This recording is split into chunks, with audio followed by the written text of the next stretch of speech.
Olá, tudo jóia? Que bom ter você em mais uma classe da Escola Sabatina. É muito bom compartilharmos juntos, você daí, nós daqui, essa lição fantástica, a Palavra de Deus, e junto aprendermos sempre um pouquinho mais desse amoroso, desse maravilhoso Deus, esse Deus espetacular, o Deus dos grandes espetáculos que a gente está aprendendo e vendo nessa lição. Não esquece sempre de compartilhar, falar com seus amigos, repartir aquilo que a gente aprende aqui, porque tudo que a gente aprende é para o nosso crescimento espiritual e também para o nosso entendimento, para melhor manejarmos a palavra de Deus, melhor ainda, compartilharmos a palavra de Deus. Bom ter você aí, muito obrigado. E eu estou aqui hoje com dois grandes amigos. Vou começar com o Marquinho. Como é que você está, Marquinho? Bem demais, graças a Deus, Jefferson. E o neném lá, incomodando muito? Crescendo, bonito, né? E... Puxou para a mãe, né? Puxou o pai, né? Certeza. Um pouquinho de cada um. Falou em bonito, puxou para a mãe. E é uma benção, sabe? Acho não, né? A paternidade é uma benção divina. A gente vai aprendendo uma coisa nova cada dia e é na paternidade que a gente começa a entender um pouquinho sobre o amor de Deus, como Deus se preocupa com a gente, como a gente se preocupa com os nossos filhos. Né? Então ele faz tudo para os meninos, não faz? Faz tudo. O Joel tem dois, né, Joel? Então. Tem dois. Dois adolescentes. Eu ia falar agora, na adolescência. Dois adolescentes. E você tá bem, Joel? Tô bem, graças a Deus. Que bom ter você aí. Ó, para vocês que não sabem, o Joel é poliglota, Joel. O Joel vai começar a ensinar para nós espanhol no próximo trimestre. Você lembra, não esquece da minha lição, não, tá? Me avisa para te passar o Pix. Não vou esquecer, não. Pode deixar. Tá? E nós, se você quiser aprender espanhol, vem para cá. Vai ter uma classe hispânica aqui, certo? E daqui a pouco nós vamos até enxergar em espanhol, tá bom? Não é só falar, o negócio vai ficar bem. Tudo bem, Kevin, contigo? Obrigado por estar aí. O nosso Kevin é o nosso produtor, diretor, executor e tudo, né? E até o brigador, né? Quando a gente erra, né? Quando a gente passa do horário. Que Deus abençoe a todos vocês. Então, vamos agora naquele momentinho gostoso, especial, que nós vamos falar com o nosso grande Papai do Céu. Você orando por nós aí, nós orando por você aqui. Ó. E não esqueça de colocar nesse momento o teu pedido, o teu desejo, aquilo que você anela, os problemas que você tem, as suas alegrias também nas mãos de Deus. E eu vou pedir para você, Marquinhos, você ora para a gente? Oro. Vamos orar junto, então? Oremos. Querido Deus, que habita nos mais altos céus, nós queremos agradecer ao Senhor nesse primeiro momento pela vida que o Senhor concede a cada um de nós. Nós te agradecemos porque nós entendemos que é um privilégio, Pai, de respirar, de acordar, de ver as tuas obras e ter uma oportunidade como essa de abrir a tua palavra. Queremos te pedir que o Senhor se faça presente aqui, através do teu Santo Espírito, para nos abençoar, para nos guiar, para nos influenciar. E aqueles que nos ouvem, aqueles que nos acompanham também, que o Senhor possa se fazer presente na vida, no coração de cada um. Que aquilo que nós lermos aqui, aquilo que nós comentarmos, seja bênçãos na vida de cada um de nós. Amém. E que aquilo que for comentado também seja recebido de bom grado, com o coração aberto. Amém. É que nós te pedimos, agradecidos em nome de Jesus Cristo. Amém. Amém. Amém. Bom, nós estamos acabando, né? Acabamos na semana passada a última praga. E Joel e Marquinhos, sabe, eu até comentei isso na semana passada. Eu fiquei assim, bobo comigo. Eu falei, mas como é que eu nunca vi isso? Nos anos bíblicos, tudo.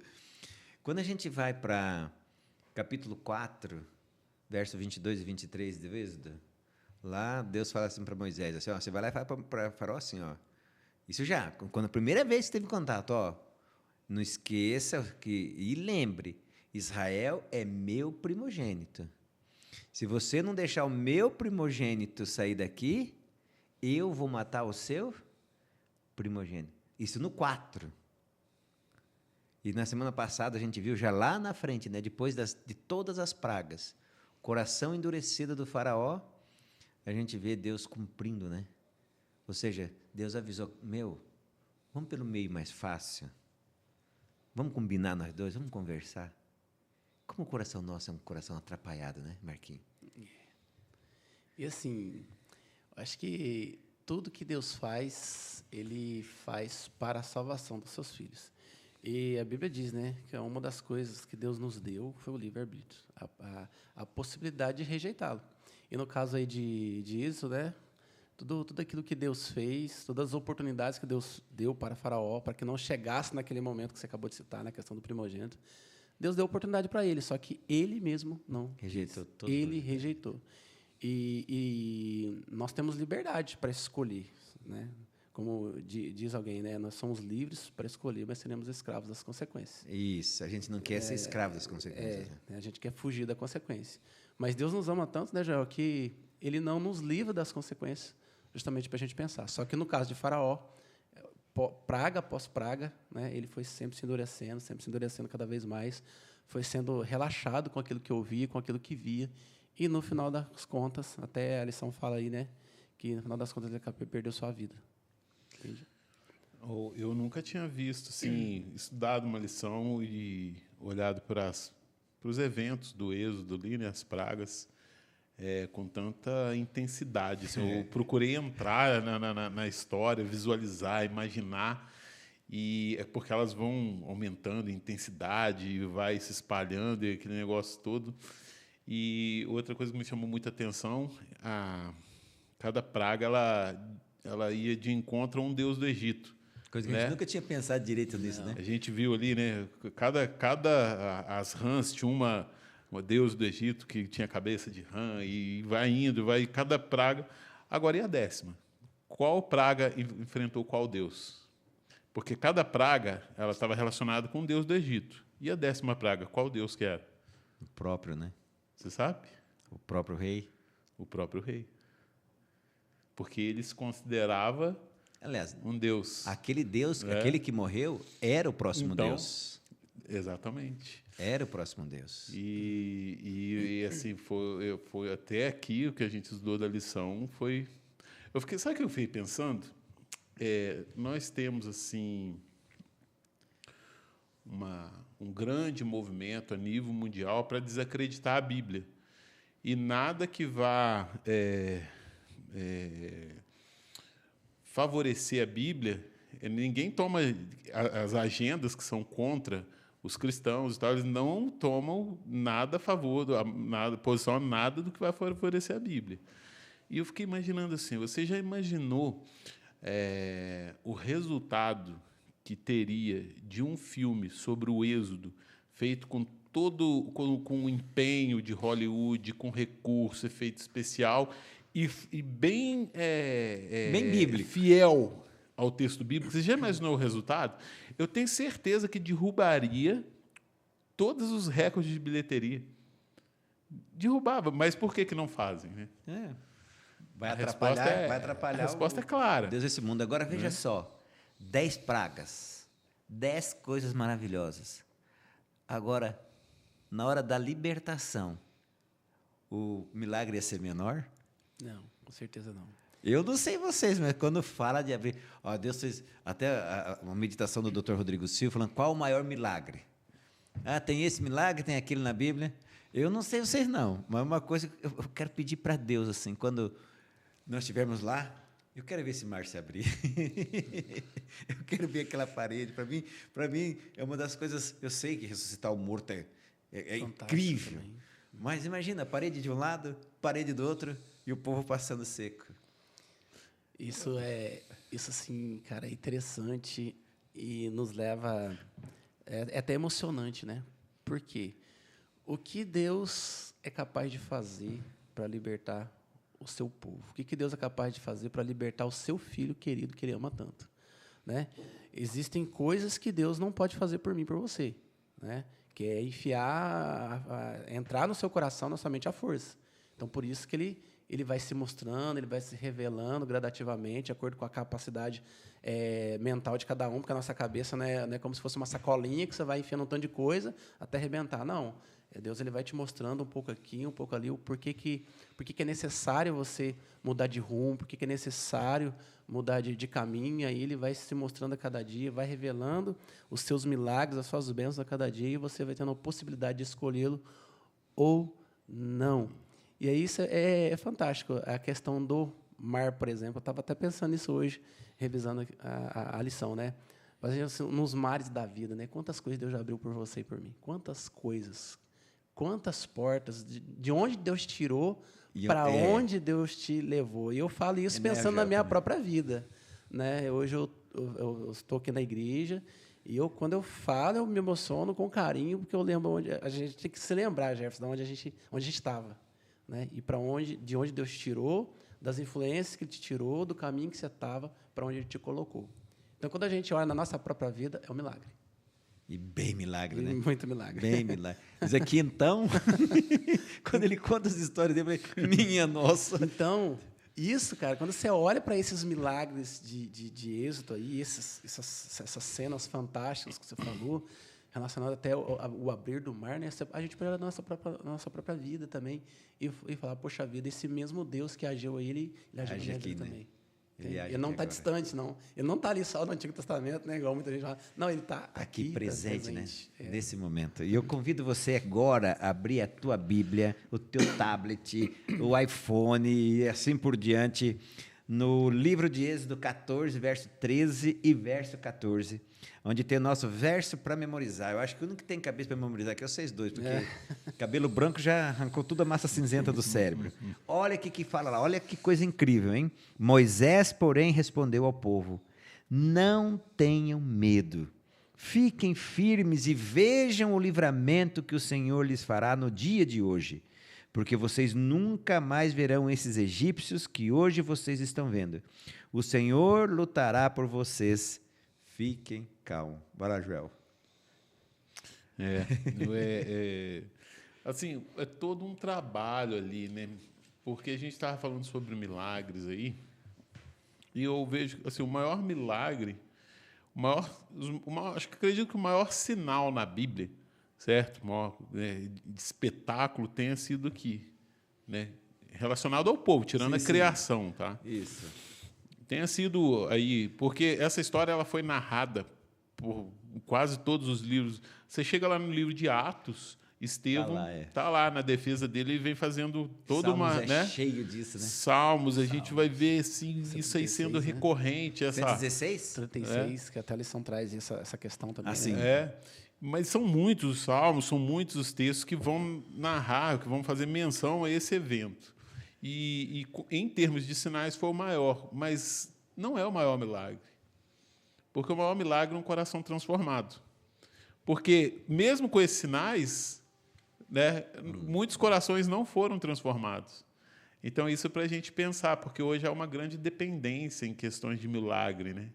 As pessoas têm uma necessidade de fortalecimento da fé através do milagre. Se o milagre não acontece, se o milagre acontece, um determinado movimento enche e muita gente vai. E se não acontecer outro milagre depois do primeiro, o que acontece? A fé já vai. Então, a gente vê que o maior milagre é um coração transformado, porque exatamente o que o evento mostra aqui. Deus realizou sinais e o povo ele não conhecia Deus. O povo ainda fraquejava.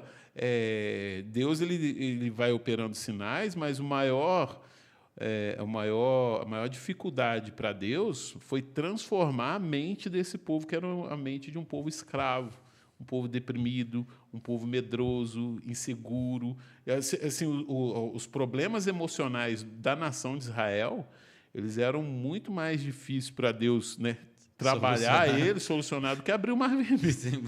Agora, uma coisa incrível, sabe o que eu acho, Marquinhos? A Bíblia fala que quando eles saíram, levaram o osso de quem mesmo? De José. Tá, para eles levarem o osso de José. Porque José disse que Deus visitaria o seu povo. Então, ou seja, o povo, querendo ou não querendo, por mais teimoso que tinha, eles tinham conhecimento de um Deus, não tinha? Com certeza, com certeza. Falando de milagre, né? Pensando em milagre, para chegar aí nesse ponto aí. A história de Israel é a história do milagre. Né? Eles começam com quem? Né? Abraão e Sara. Estéreo. Não podia ter filhos. Então, a história deles é fundamentada no milagre, numa promessa. Então, embora eles estivessem no Egito, mas eles não foram para lá como escravos. Então, eles sabiam muito bem que eles eram o povo da promessa, né? Por circunstâncias do momento ali, eles acabaram se tornando escravos, e Deus também já tinha promessa de libertação, e José ele tinha essa esperança. Ele viveu lá no Egito, assim como muitos outros, né? Aparece na Bíblia, Daniel, por exemplo, viveu em Babilônia, mas ele nunca deixou de crer no Deus que ele cria, no Deus que havia criado os céus e a terra, no Deus que o havia criado. E ali José também, por isso que ele, né, até disse, né, quando o Deus vai livrar a gente daqui, vocês daqui, leva meus ossos aqui. Olha, sabe, ele tinha tanta fé, ele cria tanto nessa promessa, tinha tamanha esperança nisso, Jefferson, que nem os ossos dele, ele Queria deixar nem lá, queria né? deixar, não. Ele já preocupou com isso, nem meu osso aqui, eu quero que você leva daqui. Não deixa Entende? nada meu aqui. E outro ponto, puxando um gancho aqui, pensando nisso que o Joel comentou, né? Milagre, ele não prova nada. Não prova nada. Por quê? Se aquilo que Cristo fez, cara, né? As evidências que Deus mostrou não é o suficiente para fazer a pessoa mudar de vida, o que vai ser? O Joel falou, quantos milagres, quantas coisas foram feitas e muitos continuaram do mesmo jeito. E até piores, né? Até piores. E você sabia que aqui, ó, quando a gente vai na lição de domingo, vocês falando assim, uma coisa que me impressiona, o que o rei fala para eles? Vão e adorem O seu Deus. o seu Deus Me abençoe. Lembra? Me abençoe. E lembra de mim. É. Mas o que acontece assim que o povo sai e vai abençoar? O que o rei vai fazer? Ele vai perseguir. Milagres. Olha tanta coisa que tinha feito que a gente se... Pô, agora o rei acreditou quando a gente escuta, né? A oração dele, vai e orem por mim. Não adiantou nada. Nas lições passadas ali, ó, quando as pragas vão aumentando em intensidade, a gente vê uma mudança na mentalidade do povo, até do próprio faraó. A partir da terceira praga ali, já há uma mudança na mentalidade de faraó, quando ele chama Moisés e Arão e fala assim, ó, orem, né, por mim, para que isso aí acabe. Aí Moisés ainda procura dar a ele uma prova maior ainda para transformar o coração dele. Fala assim para ele, quando é que você quer que isso aconteça? Aí ele fala, amanhã. Então, amanhã vai acontecer. E aí depois as pragas vão aumentando em intensidade. Aí ó, já começa a haver uma mudança na mentalidade do povo, a ponto de eles começarem a já falar para Faraó, deixa esse povo ir. Tal. Quando chega na praga da saraiva, dos granizos lá, aqueles que guardassem os seus animais não seriam atingidos. Alguns egípcios guardaram os animais, né? E outros não. Então já havia uma mudança tanto na visão de... Porque assim, ó, qual que é a pergunta de Faraó? É quando Moisés chegou para ele e pediu para libertar o povo. Deus, né? Quem é? Eu acho assim, ó. Eu acredito que Faraó não tinha um conhecimento pleno de Deus por vários motivos, tá? Porque não tinha ninguém para mostrar para ele. O povo ali não tinha história. Quando eles chegaram em Canaã, os habitantes de Canaã falaram, vocês não viram o que eles fizeram com os deuses do Egito? Já havia uma história sendo contada, mas anterior àquilo ali não tinha história. O povo falhou em representar a Deus. Aquele faraó surgiu e não conhecia a história. Então, assim, aquela pergunta para mim ali é até válida. Tá? A pergunta é, quem é o Senhor? Não conheço o Senhor e tão pouco deixarei a Israel. Quando as pragas começam a cair, é Deus falando respondendo a pergunta. Quem é Deus? Aí Deus fala assim, sou eu. Eu sou, né? Não sou eu, não. Eu sou. Né? E aí as pragas vão aumentando. A nona praga ela é muito significativa, porque o maior deus do Egito era o deus Sol, Ra. E a adoração. E ali, quando fica naquela escuridão durante 3 dias, depois de 8 pragas, aquela nona atinge diretamente o deus principal deles, o que já é que... Para acontecer a 10ª... 2 toques. Então, assim, o coração de Faraó, ele era tão orgulhoso, ele entendia que ele era o Deus, que depois, mesmo depois da 10ª praga, ele ainda não... Ele não mudou. Agora, o que você falou aqui, ó, a questão de que as pessoas fazem a escolha, mas não querem arcar com as consequências. Veja só, quem é o Senhor, agora na saída, vão a esse Senhor e peça por mim. Mas era um arrependimento verdadeiro? Não era arrependimento. Acho que a situação, cara, do faraó, assim, ele é muito interessante, porque olha onde a teimosia leva a pessoa. A falta de reconhecimento. Né? Se eu não me engano, acho que é o Salmo 8, 1 a 6, o salmista ele fala assim, ó, quando eu olho para os céus, obra dos teus dedos, a luz e as estrelas que estabeleceste, né, lembrando o poder criador de Deus, e aí depois ele olha para si, fala, quem sou eu? Quem é o filho do homem para que dele te lembra? A gente pensa em mim, né, já a gente tem filho, né? Mas assim, quem que sou eu? Quem que é meu filho para o senhor se lembrar dele? E Faraó, ainda que ele, né, não tivesse, a princípio, um conhecimento, Deus, dia após dia, momento após momento, Deus foi se revelando para ele. Ele, na condição que ele estava, ele se permitiu, foi se enchendo de orgulho. E imagina, tem até uma passagem ou outra ali que fala assim, que Deus endureceu o coração do faraó. Aí tem muita gente que acha e entende que Deus foi lá e tocou nele para endurecê-lo. Quando, na realidade, não. Qual que é a forma que Deus usou para endurecer o coração dele? Mostrando que ele realmente é. Olha, quem é Deus aqui sou eu, não é você. Você é mortal, você vai morrer, você vai passar. Os seus deuses não são de pedra, né? E olha só como Deus vai agindo a cada momento, a cada dia, a cada figura divina que eles criam, derrotando um por um. E no final das contas só sobrou quem? O faraó. O faraó. Dele, né? Olha, as chances e oportunidades que Deus deu para ele, né? E mesmo assim, de teimosia, orgulhoso, ele foi atrás. E quando ele foi atrás, aí ele acaba morrendo. E agora, resumindo tudo, lá em Deuteronômio 4, fala sobre o propósito também. Ali em Deuteronômio 4, 6 em diante, né, fala assim que é para o povo cumprir, né, as ordens divinas, porque isso seria a sabedoria do povo e o vosso entendimento perante os olhos dos povos à sua volta, ouvindo esses estatutos, e certamente o povo ia dizer, este povo é grande e gente sábia, inteligente, pois que nação há que tenha Deus, estão chegados assim como o Senhor nosso Deus, todas as vezes que invocamos. Então, olha só, olha o propósito de Deus, né? Então, naquela situação, Deus queria se fazer conhecido tanto para os egípcios que não conheciam, mas tiveram a oportunidade de conhecer, e para outros povos também. Porque eu vou falar para você assim, quem é uma nação que tem um Deus como esse? Imagina que testemunho. Às vezes eu fico pensando assim, até tocamos na semana passada, nós encerramos, né, porque o verso dizia muito isso, né? A Páscoa era algo para ser comemorado sozinho ou para ser comemorado em família, com mais famílias, né? Nós encerramos a lição com isso. Agora, imagina a nossa família, ser uma família que as pessoas falam isso que está escrito aí, hein? Que Deus é esse que essa família honra, que essa família tem, que Deus é esse que esse meu amigo do trabalho tem, que Deus é... Olha como nós podemos fazer a mesma diferença que o povo de Israel ia fazer. É verdade. Eu até, no comecinho aqui da lição, né, quando tem esse versículo aí para memorizar, né, falando de Moisés e tal, olha a lição, olha o que Deus nos ensina aqui. Primeiro ele fala, não tenha medo, cara.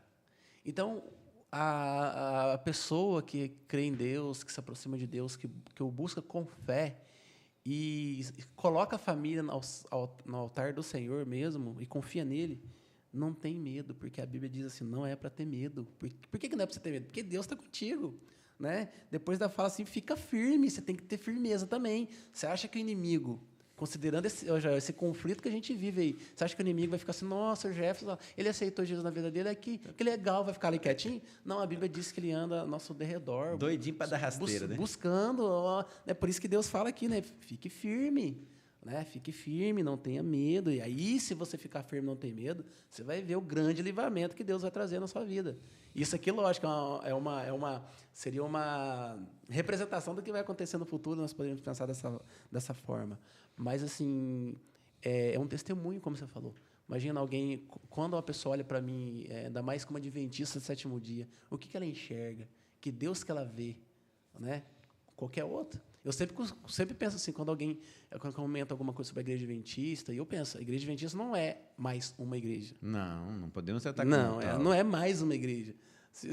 Ela é a igreja. Assim como esse povo de Israel não era mais um povo, a igreja que nós servimos também não é mais uma igreja. Ela tem um propósito especial, assim como esse povo também tinha, de fazer esse Deus que criou todas as coisas, fazer ele conhecido entre as pessoas. Amém. Na parte de segunda-feira, Joel, a consagração do primogênito. Você está lascado, porque lá são 2, né? Então, um saiu primeiro lá. E, assim, nós temos vários modos de enxergar esse texto aqui, mas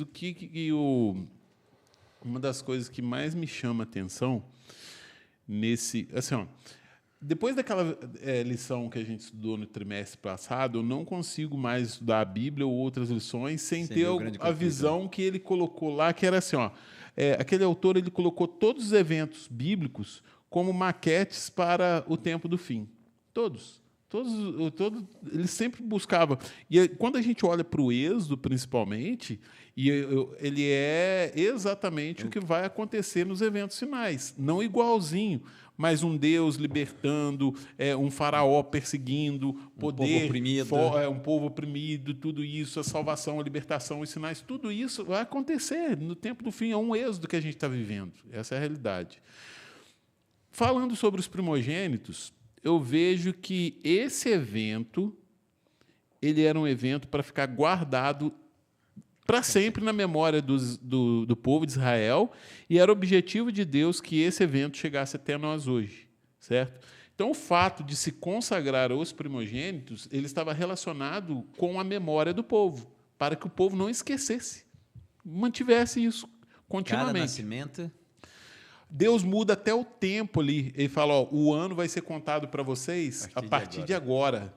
Ao 10º dia e a tal dia e tal, vocês vão fazer a festa que vai durar tantos dias, e depois isso, para vocês se lembrarem do quê? Do que eu fiz por vocês. Os primogênitos era para eles se lembrarem do que Deus havia feito por eles. Se não fosse o sangue, era para ter perdido Exatamente. Todos. Aí a gente tem vários simbolismos, várias aplicações. Eu estava fazendo o culto, a gente está fazendo o culto lá em casa, eu me lembrei uma vez que você falou, e a gente está fazendo igual. A gente está lendo o livro Desejado de Todas as Nações. E eu estava lendo hoje, justamente hoje, quando Jesus foi ser apresentado no templo. Chegou Maria e José, pobres, certo? Levando ali o sacrifício dos pobres e o primogênito deles, certo? O sacerdote, ele estava tão envolto na rotina do cotidiano e tão ligado com a corrupção que envolvia todo o sistema religioso da época, que ele pouca atenção deu, porque era um sacrifício de pessoas pobres. Certo? E, ao mesmo tempo, Simeão, que estava ali no templo, ele pega Jesus e fala, agora, né, eu já posso morrer porque os meus olhos viram a salvação de Israel.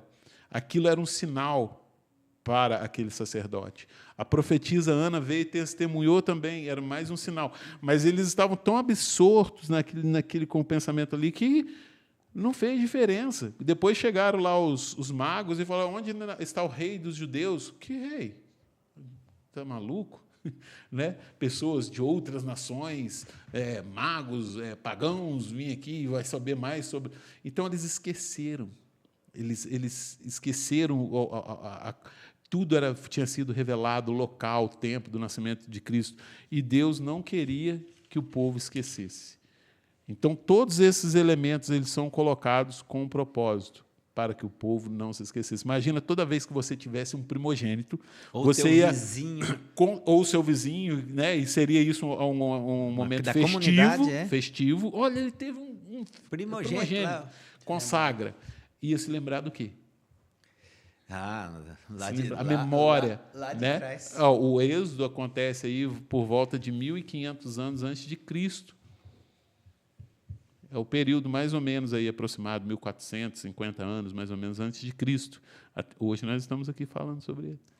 Acho que é interessante porque, assim, as coisas que Deus faz, o que está relatado na Bíblia, as cenas fortes, né, é para a gente não esquecer.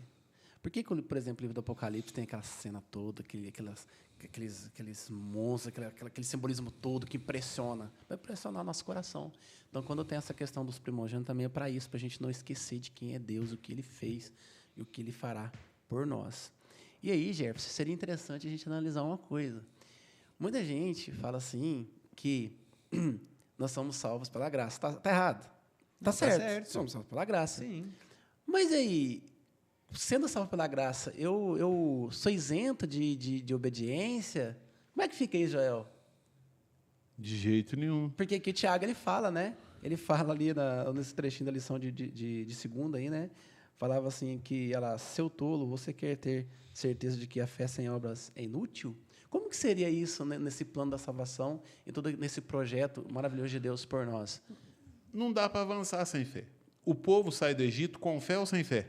Eles tiveram que acreditar. Não, eles saem sem fé nenhuma. E Deus vai colocando eles em situações que eles iam precisar de fé ou começar a exercitar essa fé de forma mais prática. Porque toda hora eles falam, mas você trouxe a gente aqui porque não tinha sepulcro lá no Egito, você trouxe a gente morrer, está faltando cemitério lá no Egito, para isso que você trouxe a gente aqui. Aí a situação era resolvida. Caminhava mais um pouquinho, a pergunta era a mesma. Bem a respeito do que você está falando. É necessário a graça, foi a salvação, né, que Deus... A graça é aquilo que o homem não pode fazer. E não merece também, né? Não merece, ele não pode. A cruz, o homem não pode. Pode até morrer lá, mas a abertura não adianta do Mar Vermelho, sacar aquele povo com mão poderosa, como foi sacado. O homem não podia fazer aquilo, não estava ao alcance do homem. Tudo que é graça que Deus nos dá, a graça que Deus nos dá, é aquilo que o homem não... É um ato exclusivamente de Deus. O homem não pode, nem que ele quiser tentar, ele não consegue. Agora, a resposta à graça... Aí sim, ela é necessária. Ela é necessária para o desenvolvimento da nossa vida espiritual, para a comunhão com Deus, para reconhecermos Deus, para aprendermos o que Deus quer da gente. Assim como Deus tirou um povo do Egito para transformar uma mentalidade e tornar eles povo de Deus, sacerdócio santo, nação eleita e tal, é a mesma coisa com a gente hoje. Tem que ter uma resposta. Ou seja, é a reação à ação de Deus. Exatamente. Não é verdade? Que não tem como, assim... Imagina, a graça de Deus é uma coisa tão preciosa na nossa vida, a gente começa a se enxergar. A gente começa a olhar para dentro de si e perceber como nós somos pecadores e onde nós estaríamos se não fosse essa misericórdia de Deus. Então, isso aconteceu assim, de uma forma tão preciosa na minha vida, na nossa vida. O que a gente faz? Fica para a gente? A gente vai adiante. Então, aí, quando o autor aqui na segunda, ele toca nesse assunto de obras, ele está demonstrando o quê? Eu tenho fé, o inimigo também tem fé, isso não muda nada. Mas agora, qual que vai ser a resposta, a sua resposta em volta de tudo aquilo que Deus fez por você? Eu vou fazer algo não para ser, mas porque eu já fui. É reconhecimento. E lá em Apocalipse 14, Apocalipse 7, quando fala do sangue do Cordeiro, daqueles que foram salvos pelo sangue do Cordeiro, o que eles falam? Eles reconheceram, né, a sua insignificância, estão ali por quê? Pelo sangue do Cordeiro. Então, eu posso unir o que vocês dois falaram com a lição de terça-feira. Terça e quarta. E a lição de quarta. A gente está tudo dentro do mesmo assunto. Ou seja, se eles não botassem o pé na água, o mar ia abrir?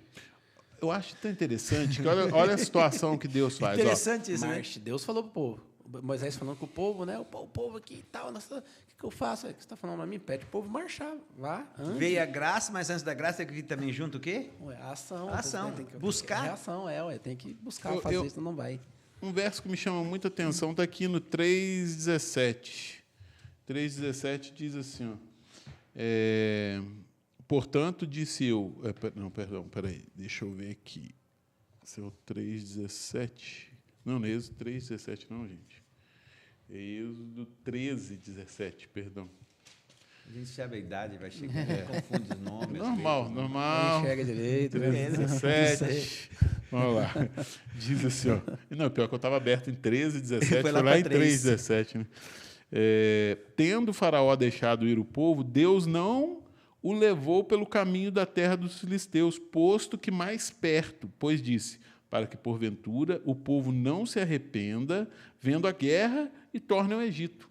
Então, Deus já começa a trabalhar, Deus conhece o coração do povo, Deus sabe a fragilidade desse povo. Deus começa a trabalhar uma didática diferente. Então, Deus não levou pelo caminho mais fácil, leva pelo caminho mais difícil, rodeia por aqui, volta por ali, desce. E aí Deus colocou eles na seguinte posição: aos lados, montanhas, que não dava para escalar ali, que tinha criança, tinha animal, tinha idoso. Dos dois lados, montanhas. Na frente, Um mar intransponível, que a gente tinha um barquinho para remar. Sim. E atrás? E nadar aquilo ia ser E difícil. atrás? Quem vinha atrás? O tal do faraó lá, o Com homem lá. todos os seus exércitos, com todos os seus Cavalo e cavaleiros, e tudo, tudo, veio tudo. Então, Deus fez questão, assim, ó, existem, eu gosto da maneira como eu aprendi, o instrutor bíblico que me deu o estudo bíblico, ele falava assim que Deus tratou Israel como uma criança, falando aí até de filhos, né? Na idade tenra, na idade inicial, ele castigou Israel. Castigou assim, entre aspas, foi firme, deu a varada em Israel. Depois, né, quando Israel amadureceu, chegou ali na adolescência, ele tirou as coisas. Né? Ó, vocês estão perdendo isso, vocês estão perdendo títulos, vocês estão perdendo posição, vocês vão perder o título de nação escolhida. Foi perdendo, certo? Foi perdendo, até a Babilônia escravizar eles. Era a didática de Deus naquele momento. Já era um povo que tinha aprendido a caminhar. Agora, a vara já não adiantava mais. Então, vou tirar. É igual um pai age com o filho, numa idade, em outra. Depois, quando Israel se amadureceu, aí já não adiantava nem a vara e nem o tirar. Aí foi na fala. Que aí foi quando Jesus veio e dialogou diretamente. Também não adiantou, né? Mas aí você vê que nesse início Deus colocou eles numa posição que o que restou para eles ali? Fé. Só restou isso, não restou mais nada. Para eles exercerem a fé, né, para desenvolvimento da fé neles. Agora, avançar pela fé, Marquinhos. Eu vou dizer para você, tem hora que você olha para a montanha, tem hora que você olha para o bichão que está na tua frente, o leão, fala, como é que eu vou passar por ali? Rapaz, é uma das coisas assim, mais difíceis, né? Porque nós somos humanos, nós somos falhos. Mas quando nós olhamos para a Bíblia, nós vemos que Deus, Ele caminha junto conosco. Amém por isso, né? Ele nunca nos abandona, sabe? Eu tenho experiências disso na minha vida, na vida da minha família. E quando a gente olha para esse comentário aqui, né, da travessia do Mar Vermelho, a gente olha duas situações. Primeiro, o faraó teimoso, né, que ficou endurecido pelo pecado, né? Cada verdade que chegou para ele foi rejeitando e foi se endurecendo cada vez mais, até morrer, até se perder ali. Aí você tem, por outro lado, o povo que é liberto, né? Toda hora liberto, mas a mente dele como se fosse um escravo ainda. Eles não pensavam como pessoas livres, estavam pensando como escravos, só que eles já estavam livres. E qualquer coisinha, como o Joel falou ali, já estava resmungando, já estava reclamando, desejando voltar para a escravidão do Egito. Né? Olha só, eles estavam presos, apanhavam só, mas agora eles estavam livres. Então, eles preferiam, naquele momento ali, viver como escravo apanhando do que experimentar a liberdade. E olha só, a nossa vida também não é assim do ponto de vista espiritual. Deus, ele nos tira das trevas, aí se a gente solta um pouquinho nas mãos de Deus, a gente começa a perder ali aquela esperança futura, você começa a perder o foco, você já começa, quem sabe, pensar em algo do passado, eu poderia ter ido ali, aquele... E Deus, não, parece que você está que nem o povo de Israel. Sim. Não, mas falando a verdade, tem pessoas que às vezes vão contar, as pessoas que dizem ser convertidas, vai contar do passado, parece que ele tem mais alegria de contar quando ele estava... Exatamente, cara. Parece que ele fica mais feliz de falar quando ele estava lá em algum boteco, bebendo, se perdendo ali, né, ficando adoecendo, do que... Quando vai falar da religião, fala com tristeza. Fala com tristeza, aí parece que está louco, parece que é algo ruim. E, na verdade, não é. A gente tem de entender que a caminhada cristã rumo ao céu, rumo à terra prometida, é a caminhada que, em muitos momentos, Deus vai abrir mares para você. Em muitos momentos você vai ter que enfrentar um sol ou algo mais difícil, mas a promessa é Deus está junto com você. Amém. Então, é para quê? Jesus, ele falou isso, citando Deuteronômio também. Ele falou assim, para que isso? Para que Deus permite essa situação? Joel falou que mais cedo poderia ter levado para um caminho mais fácil, mas o povo ia ver coisa, ele também queria correr para trás. Mas levou para um caminho mais difícil para quê? Para mostrar que o ser humano não vive apenas de pão, mas de toda palavra que sai da boca de Deus. Eu estava procurando aqui, não conseguia achar. Eu tenho um livro lá do Carl Jung, e tem um nome dado, eu esqueci o nome,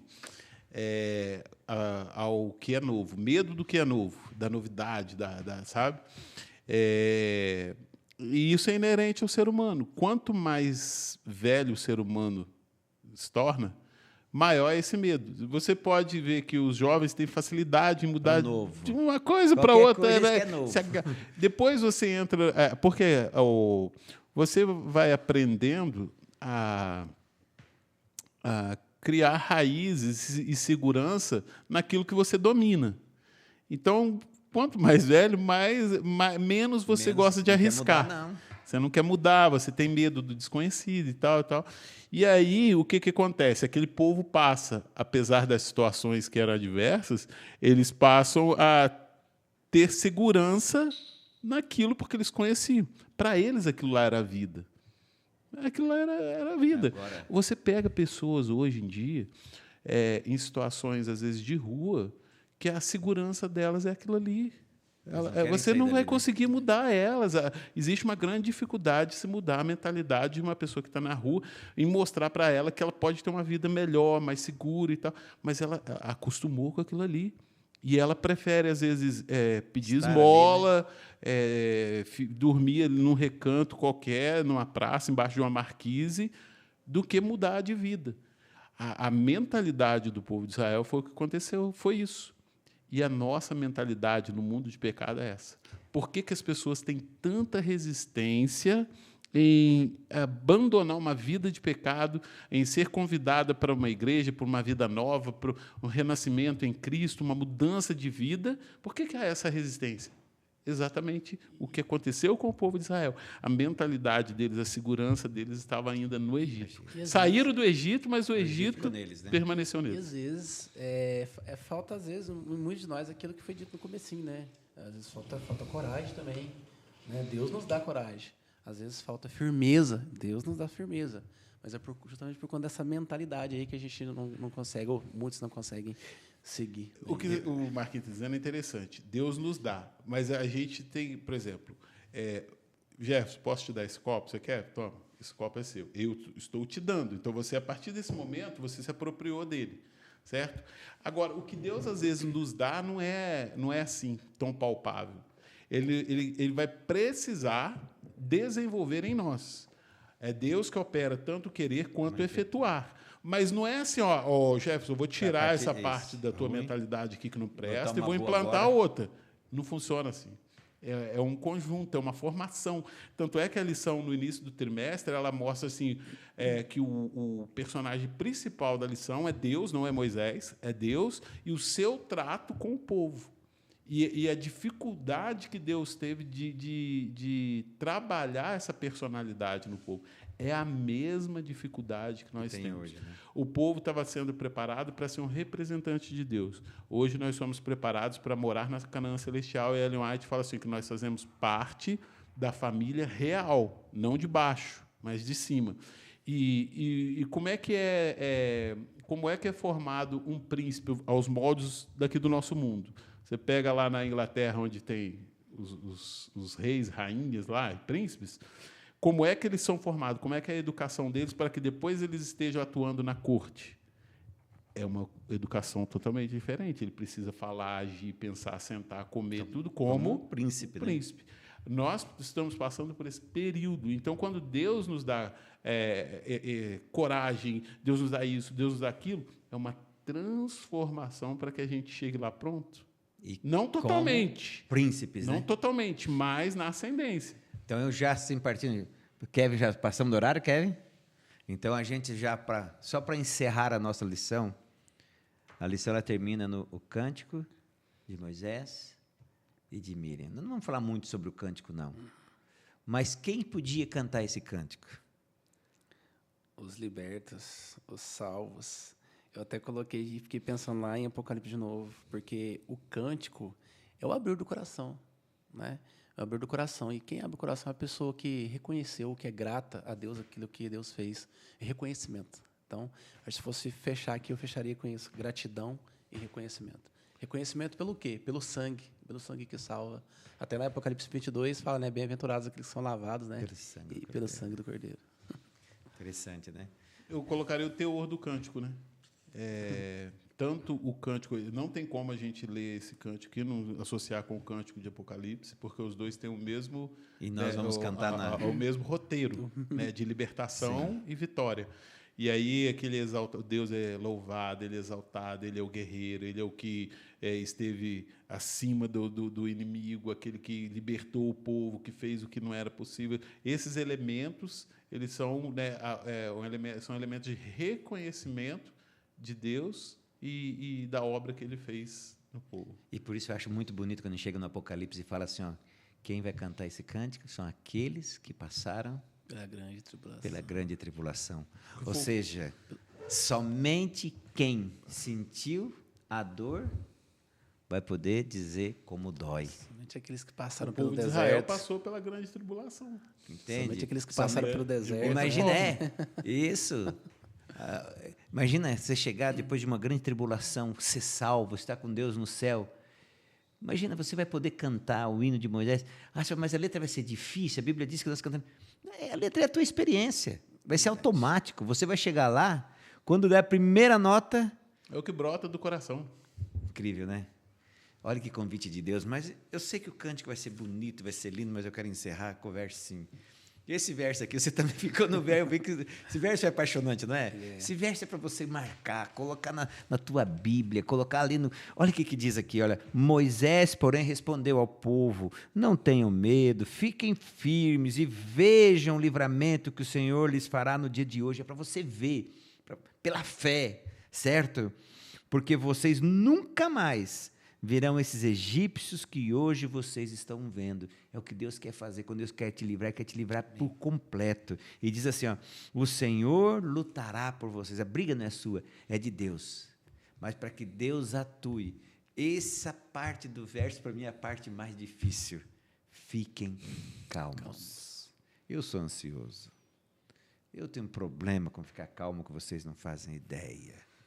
Mas Deus olha para mim, Jefferson, e fala assim, Jefferson, calmo, sereno, tranquilo. Porque se você também ficar assim, meu querido amigo, Deus vai poder agir, vai poder dar vitória.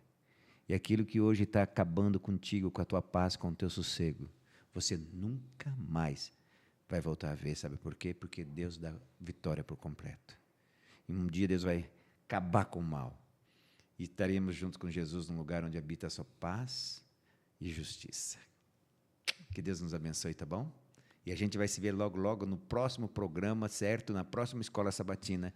Mas durante essa semana inteira, fique calmo. Deixe Deus trabalhar na sua vida. Vamos orar? Querido Papai do Céu, muito obrigado porque o Senhor é um Deus maravilhoso. O Senhor age por intermédios, ó Deus, de várias pessoas, de vários milagres que temos dia a dia, pequenos e grandes. O Senhor se mostra, o Senhor está quando nós estamos com problemas, o Senhor está ali para nos dar vitória, o Senhor é o Deus da vitória.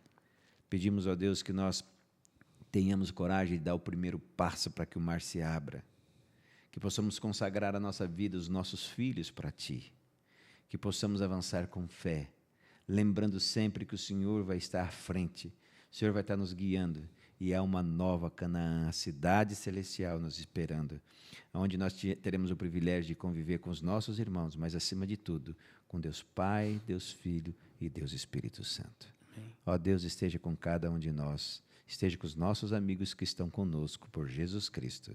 Amém. Amém. Bom, mais uma lição acabou. Muito obrigado, Marcos. Muito obrigado, Joel. Muito obrigado a vocês. Semana que vem, mesmo horário, mesmo canal. Compartilhe, dá o seu like e, por favor, esteja pontual, hein? Semana que vem. Não esquece, não. E lembre sempre, nem só de pão viverá o homem, mas de toda palavra que procede aqui, ó, da boca de Deus. Que Deus te abençoe e uma excelente semana para você e para a tua família. Um beijo para vocês. Amém. Obrigado.